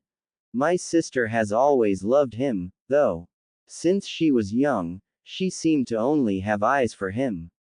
I'm really happy that she actually has him now. She has. Temari asked. I feel really bad for taking his virginity then. Everyone instantly looked at Temari with wide eyes. Some of them seemed to show anger, mainly Karin and Ino, and the others showed curiosity. Temari didn't feel awkward from the stares, though she really did feel bad about stealing Naruto away from Hinata. Just so we know what we are dealing with, how big was he? Hanabi asked. Others looked quickly at Hanabi with a look of terror, and looked at Temari. Temari herself didn't seem to care. Hanabi asked. I would say 8 inches. 8.5. I'm bad with this, so you will just have to wait to see for yourself. Was he good? Karin asked. Not really, but he was inexperienced. I was too, of course, but that will all change as time goes on. The others seemed to be digesting the information. Samui herself was smirking slightly, almost perversely. Ren was blushing, yet seemed to be thinking intently about it. Karin and Ino seemed to share the same lusty look on their faces, staring into space. Hanabi looked like she was trying to solve a math equation more than thinking about Naruto, but then again, maybe she didn't blush easily. Our little Hanabi here will have to grow some more before she is ready for that. Samui said, smirking. Hanabi looked at her like it was a sort of challenge. I'm not worried. I know big sister Samui will be there to hold my hand if I need her. Hanabi said, seeming to throw a raunchy tone in it, making the others cringe a little. Samui looked at Hanabi with an unwavering look. For someone so young, that was a good joke. Samui said, and smiled. She understood the humor, and wasn't willing to take as the jab it almost seemed to be. Samui saw the others look in a slight amount of horror, and started to laugh, causing the rest of them to start to laugh. The women sat and continued to talk the rest of the day. Later, at Naruto's apartment, Hinata walked out of Naruto's bathroom.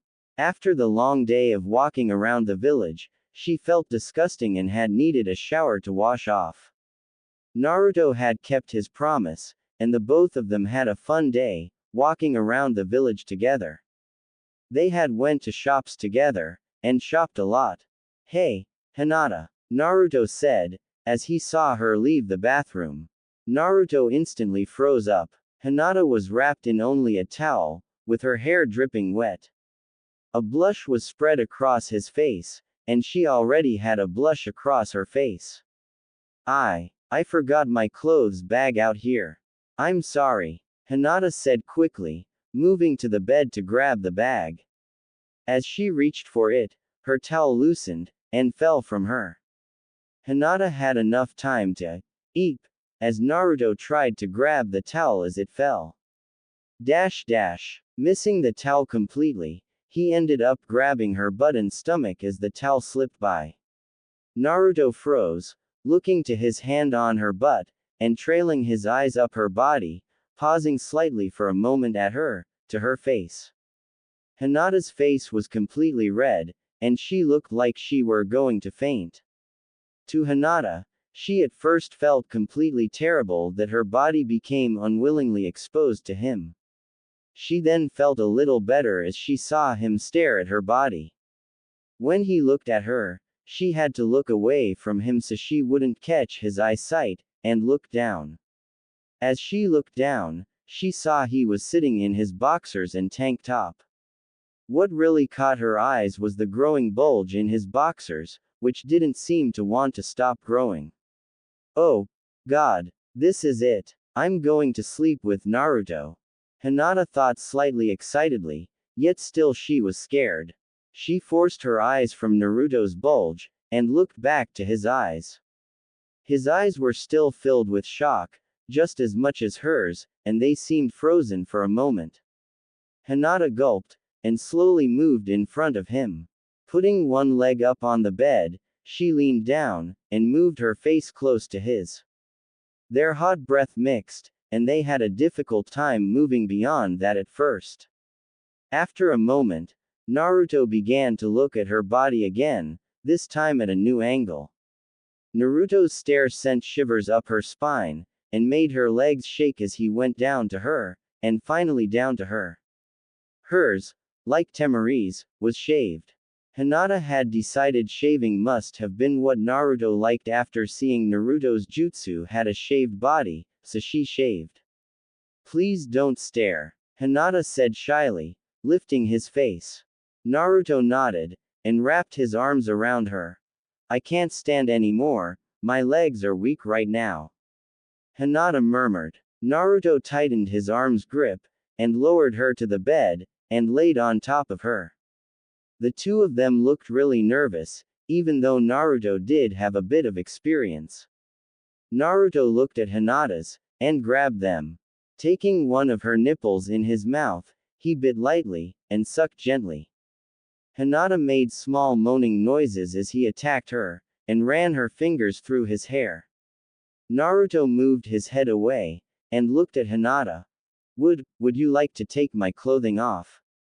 Hinata blushed at his question, and nodded slightly. Internally, she was excited to do this, even if she was nervous. Switching top and bottom, Hinata lifted Naruto's shirt off of him.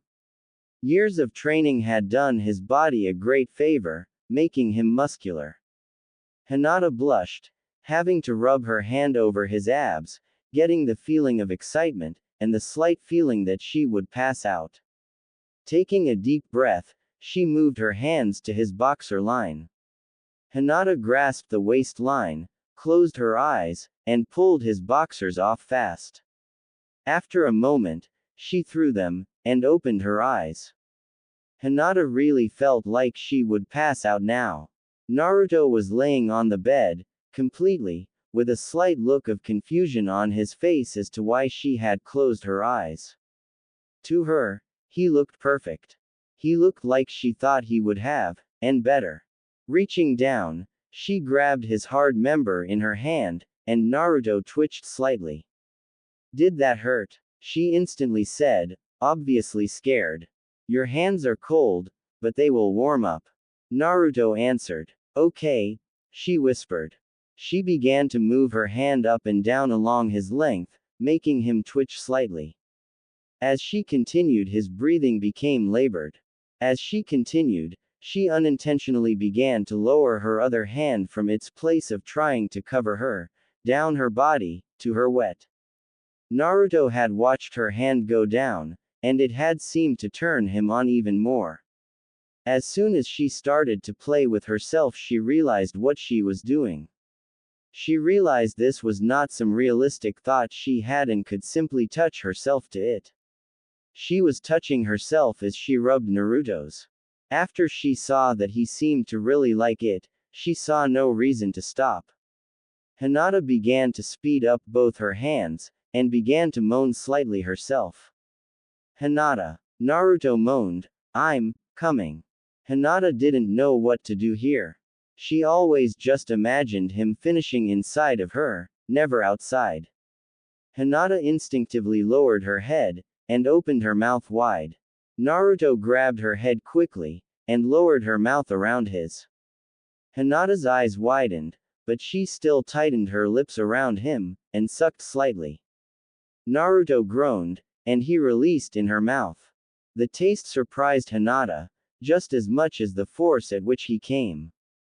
After he finished, Hinata sat back up, and Naruto sat by her. "Sorry," he whispered. Hinata swallowed, and looked at him shyly. "You felt good, that's what counts for me." Hinata looked over at him, and looked down. What she had heard about men didn't seem to count for Naruto. He was still standing erect, and looked fresh as ever after only a few moments. Hinata looked in amazement, and looked up to him. For an instant, she was happy there would be other women in the marriage, because she was instantly worried she wouldn't be able to satisfy him alone without passing out from exhaustion. She quickly wiped the thought from her mind, and focused on the task at hand. Hinata laid on the bed, and looked at Naruto. "Do whatever you want to me." Naruto was stunned at first that she had said something so without stuttering, but quickly realized what they had been doing. She seemed so different all of a sudden, but he didn't mind. Maybe this was some of the confidence she had been hiding throughout the years. Moving to her legs, he spread them quickly, which caused Hinata to gasp in shock. Naruto got between her legs, and began playing with her folds. In truth, he was just trying to get a good look, but he kept touching all the right places that drove Hinata into fits of pleasure. Hinata looked down to see what he was doing at one point, to see him looking at her, rather than at her face like she had been hoping. Her hands quickly snapped down to cover her crotch. "Don't look. It's embarrassing. I have to look at your body, Hinata. How else am I going to know what place makes you feel best?" "Okay," Hinata murmured, slowly moving her hands. As shy as she was at the moment, she was excited about the pleasure he was sure to give her. She had looked away just as he buried his face in her, and started to lick her. Hinata's entire body twitched in pleasure as he licked up and down her folds. He would hit the top and lick her, and lick to the bottom, and lick her entrance. As much as it embarrassed Hinata that he could see every inch of her body because of the room's light, she dealt with it because she knew it was making Naruto happy. After a bit, Naruto focused his tongue's attention on Hinata's, and moved his hand up to her. He took his index finger, and gently slid it inside of Hinata, causing her to shake in continued pleasure. Naruto himself was amazed by how tight she was, and was worried that he wouldn't fit inside of her. Trying to make it easier on her, he slowly tried to fit another finger into her. He took it easy at first, and continued to push more of his second finger a little at a time until it was finally in her. Hinata used one hand to grab her own and massage it as she lowered her other hand, and ran her fingers through Naruto's hair. When she started playing with his hair, he picked up both his tongue and fingers' speed. Hinata responded by bucking slightly, and moaning loudly. "Naruto, I'm about to come." She had barely finished saying that when she seemed to shake in intense pleasure, and Naruto felt her tighten around his fingers so much one got pushed out. Hinata felt like the pleasure wouldn't end, and after about 30 seconds, it finally seemed to die down. As exhausted as she was, she desperately wanted him inside of her at this point. They had seemed to do everything except for the actual act of, and wasn't ready to fall asleep until they had done so. "Naruto, I want you inside of me, please." Naruto looked at her a second before nodding. Raising his body so he was eye level with her, he angled his member so it poked her entrance. "Be gentle, I will." Hinata wrapped her legs around Naruto's waist just before he slid himself slowly into her. He warned her before he broke her barrier, and proceeded when she nodded. Once fully inside of her, he could feel the tightness of her vagina clamping down on him. He could feel her almost sucking him into her. Though he wanted to give her a moment to recover, he pulled out slowly, and thrust back into her gently. "Oh, Naruto." Hinata moaned loudly, not seeming to care if anyone heard.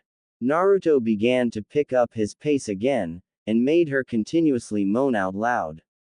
After a few moments in the same position, Naruto pulled out of her, which earned him a look of sadness from her, and flipped her over. Hinata got on her hands and knees, and Naruto thrust back into her again, causing her to yell out again. Hinata looked over her shoulder, and watched as he continued to thrust deeply into her, making her moan his name again. Another few moments were spent in this position before Naruto grabbed Hinata, and situated them so he was on the bottom, and she was riding him in the reverse cowgirl position. Though she did look over her shoulder at him, he couldn't keep his eyes off her butt as it bounced up and down on him. Naruto watched as one of Hinata's hands disappeared, and went to her crotch to rub herself as she rode him. All of the excitement was bringing Naruto toward a climax that would easily wipe him out. He could feel his loins tighten as she continued to bounce and scream his name. Hinata. I'm going to come again. Please. Come inside of me, Naruto. Naruto couldn't stand any more, and exploded inside of her, forcing all of his seed into her. The feeling of him coming seemed to suddenly slam Hinata with her own orgasm as froze, still rubbing herself, causing Naruto to start thrusting into her to finish his own orgasm, and to finish hers as well. After they finished, Hinata fell backwards onto Naruto, leaving him inside of her. Both gasped for air, both seemed exhausted, and both were soaked with sweat. Hinata slowly rolled off of Naruto, and pulled the blankets onto her, making Naruto do the same if he wanted to feel her body against his. Before he could, he got up and quickly turned the light off, and jumped under the blankets before he would pass out from exhaustion. Hinata was surprised he seemed so exhausted, but once he cuddled up to her, she could feel he was still hard, and could probably go again.